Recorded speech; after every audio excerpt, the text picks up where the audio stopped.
Hello everyone, আসসালামু আলাইকুম। কেমন আছেন সবাই? আজকে আমি খুবই কম সময়ে সকাল কিংবা সন্ধ্যার নাস্তার জন্য অসম্ভব মজাদার একটি রেসিপি বানাতে যাচ্ছি।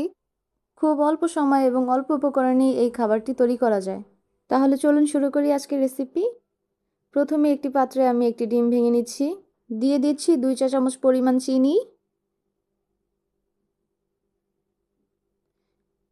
এরপর ডিম এবং চিনিটাকে আমি খুব সুন্দরভাবে ফেটিয়ে নিচ্ছি। এরপর একটি প্যানে আমি অয়েল ব্রাশ করে নিচ্ছি। এখন ফেটানো ডিমের মিশ্রণে পাউরুটিটাকে ভালো করে ভিজিয়ে নিচ্ছি। তেলটা গরম হয়ে এলে এখন পাউরুটিগুলোকে আমি 2 দিক উল্টে পাল্টে ভেজে নিব। পাউরুটিগুলো 2 দিকে আমি হালকা বাদামি রঙের করে ভেজে নিচ্ছি।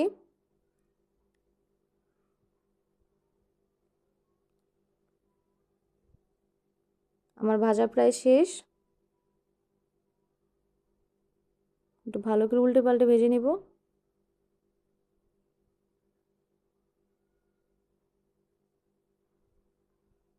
ভাজা হয়ে গেলে এখন আমি পাউরুটিগুলোকে প্লেটে উঠিয়ে নিব। তাহলে দেখলেন খুব অল্প সময় তৈরি হয়ে গেল আজকের এই দারুণ নাস্তাটি।